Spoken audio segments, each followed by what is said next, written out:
Welcome in to Duval Daily, presented by GenJag.com. I'm Jordan Lugo. Thank you so much for tuning in here on a Saturday, September 10th. One more sleep before the Jaguars take on the Commanders in D.C. What do the Jaguars need to do to emerge victorious in the nation's capital in Week 1 of the 2022 NFL season? We've got keys to victory right now for your Jacksonville Jaguars. Like to remind everybody to like and subscribe on YouTube. And of course, you can hit me up on Twitter at Jordan DeLugo. That's where you can get all the latest news and updates. That's the first place it happens, is on Twitter. So at Jordan DeLugo on Twitter there. So getting into these keys to victory.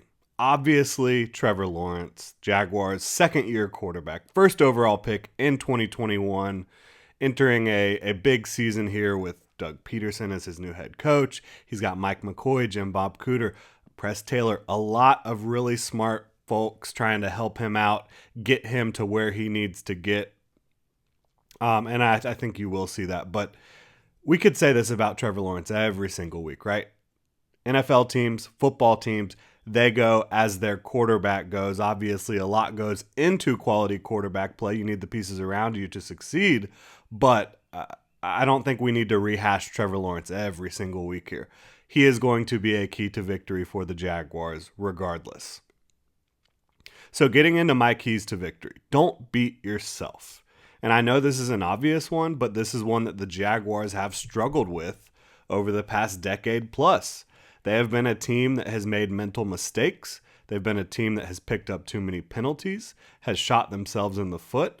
Whether it be, again, penalties or just missing an assignment, not knowing what is supposed to be happening on the football field, receivers running into each other, dropped passes. It's been horrendous for much of the last decade plus. So this is a team that needs to start figuring out how to not beat themselves. And I do think with Doug Peterson, with this new coaching staff, this new regime, there should be better awareness, better, just mental toughness and overall better preparedness, which I think the more prepared you are for a football game, the less mistakes you're going to make. And I think you're going to see that, but you've got to see it, right? You've got to see these Jaguars stop beating themselves because, you're facing talented football teams week in and week out in the NFL. They're trying to beat you. You can't help them. You can't help them every week like the Jaguars have done for so long. Number 2 here, Rattle, Carson, Wentz. This is a quarterback who has physical tools. He's a big, strong quarterback with a big arm. How do you beat him? You rattle him. I do not believe he's one of the more mentally tough quarterbacks in football. When you've seen teams get after him a little bit, he starts to make some mistakes, holds onto the football a little bit too long. You've got to rattle Carson Wentz. And I think as long as you're in position to do so, that you will be able to do just that with Josh Allen, with Trayvon Walker, with DeJuan Smoot and Arden Key rushing from the interior, with the rotations. I think you'll be able to get the job done there. But how do you get into those situations? You've got to stop the run. Arden Key talked about it earlier this week. Their goal is to hold the Commanders under 60 rushing yards. Of course, I don't think they need to hold them that low. But their goal is stopping the run because they know if they stop the run that they have the talent to get after quarterbacks in this league. You've seen it throughout the preseason. You've seen Josh Allen throughout his career. He's looking to have a career year. He's trying to be the best defender in football. Will he achieve that? I think Aaron Donald might have something to say about that, but I do think Josh Allen can play at a Pro Bowl level. You've seen Trayvon Walker burst onto the scene for the Jaguars throughout training camp and preseason, and we all know what Arden Key and DeJuan Smoot can do on the interior. So I do think that the Jaguars can rattle Carson Wentz, but in order to do that, they've got to stop the run. They're focused on it, which is obviously an encouraging sign that they know what they need to do to get the job done here. And they have been keying in and getting as much information from Brandon Sheriff about the checks, about the calls, all that good stuff. Brandon Sheriff was with Washington for the first 7 years of his career. He's now with the Jaguars. at right guard, he knows what Washington tries to do on the offensive side of the ball with their offensive line, how that all works up front. So Arden Key and company have been leaning on Brandon Sheriff, so that could be another feather in the Jaguars' cap, another little minor detail that could help the Jaguars achieve victory here. Offensively, I'm not really worried about moving the football up and down the field. This is a team that has a lot of talent, has a quality scheme, has a good trigger man in Trevor Lawrence, a good play caller in Doug Peterson. I think moving the ball will not be an issue.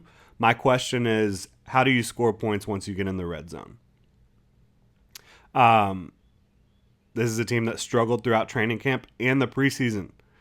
In limited opportunities, sure, and with a lot of new pieces, a lot of moving parts, they struggled to score in the red zone. Struggled to put 7 on the board. You're going to have to do that in the NFL to win games.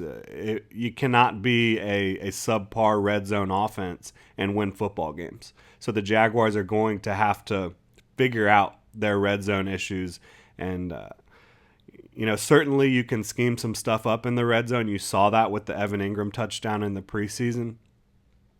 But at times in the red zone, you just have to have players that are going to go win one-on-one in confined spaces.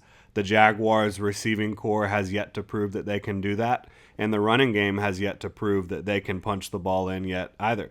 Now, incredibly early, not a lot of reps together yet, so we're going to see how this thing progresses and develops throughout the beginning of the season here, but I am a little bit concerned not only against the Commanders, but in general. How does this team score once they get in the red zone? Because I do think they're going to move the ball very effectively throughout the season. Tomorrow, it's looking like it could be a little bit of a rainy, wet, sloppy football game in D.C. You might have to pound the rock more than Doug Peterson typically likes to. He is a pass-first coach. That's been clear throughout his play-calling history. When Doug Peterson's calling the shots, they're going to pass the ball more than they're going to run the ball. But you might have to pound the rock even more than normal tomorrow with the weather conditions. If so, you're going to need that offensive line to create some holes for James Robinson and Travis Etienne so they can get going and play some ball control football. My final key, Riley Patterson's leg. This is a kicker who we have not seen in a game for the Jaguars, preseason or otherwise. He did make 13 of 14 kicks last year in the regular season for the Lions, so that is encouraging. You've had some really good practices for Riley Patterson so far. You've had a practice or two that was not so impressive for Patterson. The Jaguars went out. They wanted to bring this guy in despite James McCourt getting the job done in practice and his only preseason opportunity. The Jaguars decided they would rather have Riley Patterson. So if he's called upon to make a clutch kick, can he get the job done? That's going to be key for these Jaguars, not only in week 1, but moving forward. Does their kicker, whether that's Riley Patterson moving forward or James McCourt, I believe, is still on the practice squad. So they're going to have to figure out who their long-term kicker is going to be. Right now, it looks like Riley Patterson's the favorite, but a bad game here from Patterson, and who knows what could happen. So they're going to need him. They're going to need him to make the most of his opportunities here. That is all of my keys to victory for the Jaguars. Don't beat yourself. The Jaguars have done that way too often throughout the last 10 years plus. Rattle Carson Wentz. You're going to be able to do that if you get into these advantageous pass rush situations. But in order to get into those situations, you've got to stop the run. And not having Foley Fatukasi potentially, who is questionable with a calf, could impact that. He's one of the Jaguars' biggest bodies up front, best run stuffers. But they're going to have to stop the run with or without him in order to get into those situations where they can really impact Carson Wentz and get him rattled. Offensively, you've got to put points on the board in the red zone. The Jaguars struggled to do it throughout the training camp and preseason that we've seen so far. I'm not worried about them moving the ball, but put points on the board in the red zone. You might have to run the ball a little bit more than you normally like to for Doug Peterson here if the weather conditions are wet and rainy as they're forecasted to be.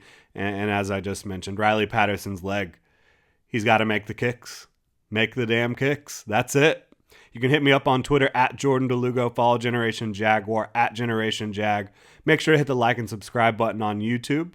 And if you want to support the channel further, you can join our channel membership, which there's a link in the description below to that. You can see all the perks you get. You can also check out genjag.com right now to go get a new hat or t-shirt, Duval gear for you over on genjag.com. Thanks so much for tuning in.